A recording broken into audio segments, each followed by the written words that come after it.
How's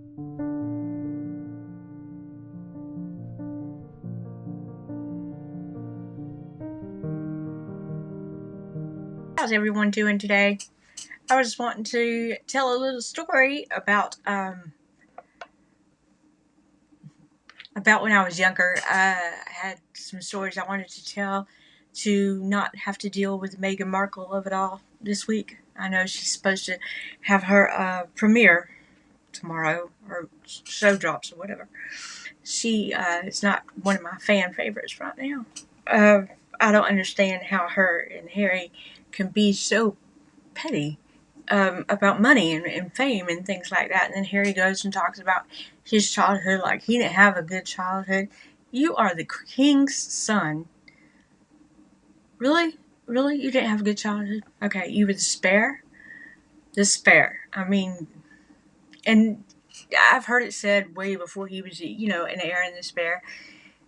It wasn't, it's not even a bad thing. It's just not, I mean, whether or not you are a king or anything of that nature, right now you're not much of anything. You're just going to be the laughing stock of history. You're in the history books anyway. No, you don't have to be the center of attention always. I mean, it's just very selfish of you. Why can't you just support? You're being petty. You're being petty, Harry. You and your wife. Just so petty. Anyway, enough of that. Sorry about that. There's a story that I wanted to tell. It was about 91. My mom worked at a bar in Hartsfield Airport. Now, this woman could cook. Her name was Cheryl. If any of this rings a bell, let me know in the comments. Don't forget to like and subscribe. Oh, and I appreciate you being here. Thank you so much for joining me. But this is like just something to drift off of today's, the subjects of today. Just something different, something fun. So she worked at the Hartsfield Airport here in Atlanta. We hadn't been in Atlanta long. I moved here in 1989 while I was pregnant with my second child. And we're from South Georgia. Now, South Georgia and Atlanta are two different planets. Their orbits are totally different. Sometimes in Albany, you can get if you have neighbors, you can be real family oriented and real nice as far as strangers going, or if you walk into certain stores, you bump into someone and you'll say, "Oh, excuse me," you try to be nice about it, and they're like, "So that's where you're going," and that's Albany. That's Albany, Georgia. Even though we're a small town, relatively, Leesburg really is where I'm from. No, I don't know Luke Bryan, but my nephew graduated with Philip Phillips, so there's that. I don't know. I don't know any of the other ones that are from Leesburg. Anyway, 1991. My mom loves to cook, so she's watching all of these soldiers go back and forth, and she starts talking to them and befriending them, and then she decides to have a dinner. She wants to. Again, she loves to cook. If you were stranded out in the middle of her house or on the side of the road or whatever, or she owed you money or whatever, she's going to cook you a dinner instead of paying you that money. That was what she loved to do. She loved to cook. That was her gift to everybody. And even when she passed away, I was sad to say, we're sitting there, we're crying, we're reminiscing about all the times. And then my sister looks up at us and she's like, "Who's going to cook Christmas dinner now?"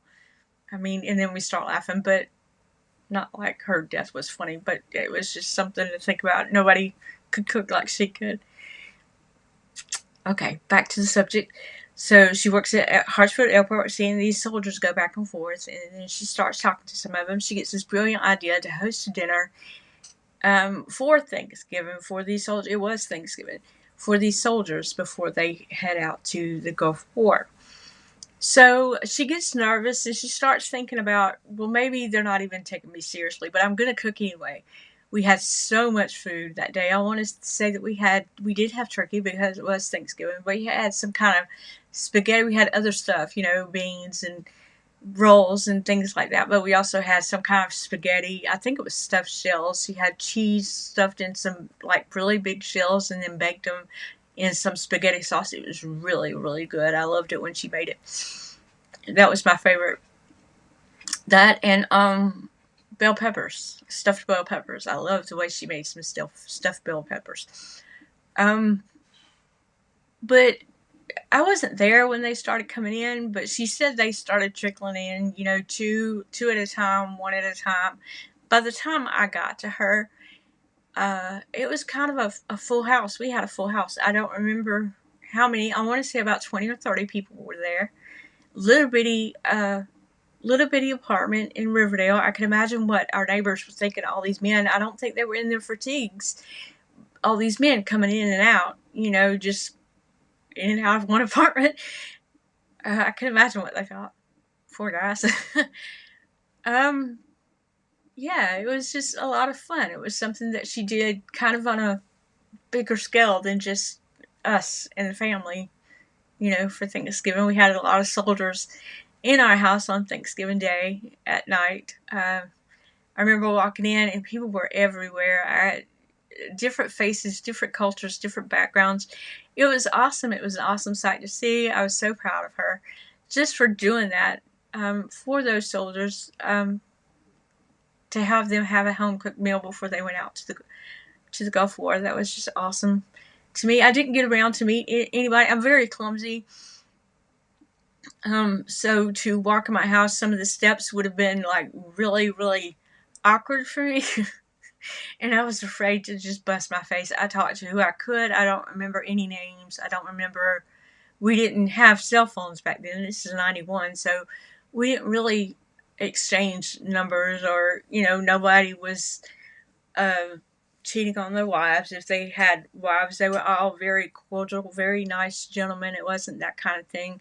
I do know that my sister and I had wrote poems, and she said they were published in the paper due to her connections at the airport. I don't know anything about that. I do know that this was all my mom. It had nothing to do with us. She just wanted to give those armed force guys like comfort before their Thanksgiving and before their trip to the war. I can imagine what they had on their brains. So if anybody remembers anything of this, please give me your comments. Comment and tell me what you remember about the Gulf War if you were born in that time, or if you have grandparents or anybody that was in the Gulf War, dads, parents, whatever. That was 34 years ago. So now I'm a grandma, and I think my youngest child at the time was 1 or 2, so now she's 36. So it's been quite a while. It's been quite a while, but an amazing woman to have to do that. I know we had a lot of dishes to do, a lot of paper plates too. But yeah, a lot of fun, a lot of fun. I enjoyed that night. I would have do that. The man that raised me when I was a kid, he was in the Marines. So we had to think about what I was saying. I knew he was in the military, and I was going to say military, but Marines came out. He was in the Marines, so we have a deep appreciation, a deep affection for the armed forces. So, and I've instilled that in my children. The 36-year-old, she was even in ROTC in high school. So it is instilled in all of us. It is ingrained in all of us that we appreciate those guys. And we don't like war per se. We don't support any of the war, but those guys going out there and they're getting shot at and maybe killed. They're getting injured. The injuries that they have, they will sustain for the rest of their lives, just for us to be able to vote, just for us to be able to get out and go to the store. And they're doing things we don't do. So guys, respect our armed forces. No, you don't have to be for the war. You don't have to like what they're doing, but they're doing what they're told. So just show an awesome amount of respect. Every time I see one in Walmart, or if I see one with a veteran's hat on, maybe, or one in uniform, I try to, give them, I appreciate what you did. And a lot of them are just very humble. They don't sit there and talk about it, and they're not going to talk about it. They're not real pains in the butts about it. They're very humble about, they don't think anything, it was their job, is how they feel, but they don't know what they risk to get out there. And I think about that a lot. I really do.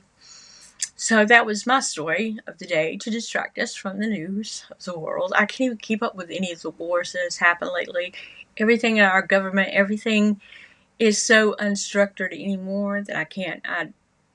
I know there's wars out there. I know there was the Ukraine war, and then there's things about the Jews and stuff, but I can't keep up with it anymore because everything is just so unstructured.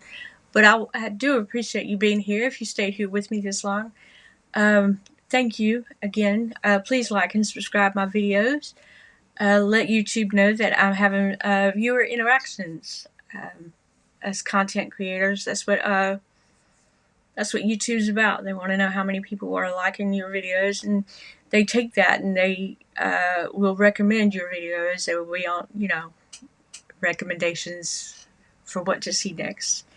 So I think that's an awesome kind of system. I love YouTube. If it was for YouTube, my grandson introduced me to it about a year ago. I've almost been at it a year.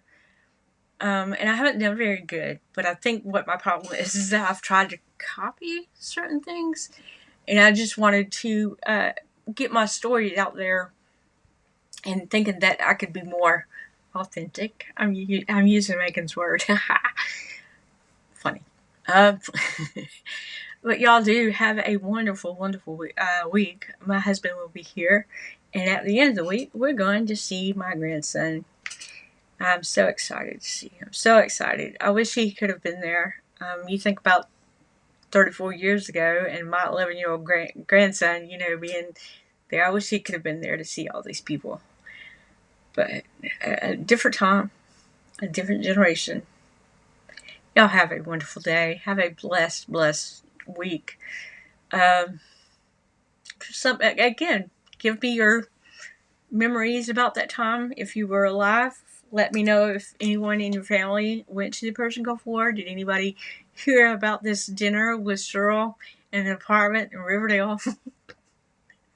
That would be lovely. I would love to meet some of them again, even know how they are, because we didn't keep up. We didn't exchange numbers. We didn't, they didn't give us their dishes. They just came and ate the dinner, which is what, my mom had offered, and that, no more than that. And it was just a very blessed time. I was blessed to be there at that day to watch all of them, and you could tell some of them were a little uneasy eating other food in somebody's apartment, eating their food, but brotherhood, gotta keep it together, gotta be supportive. I love supporting people.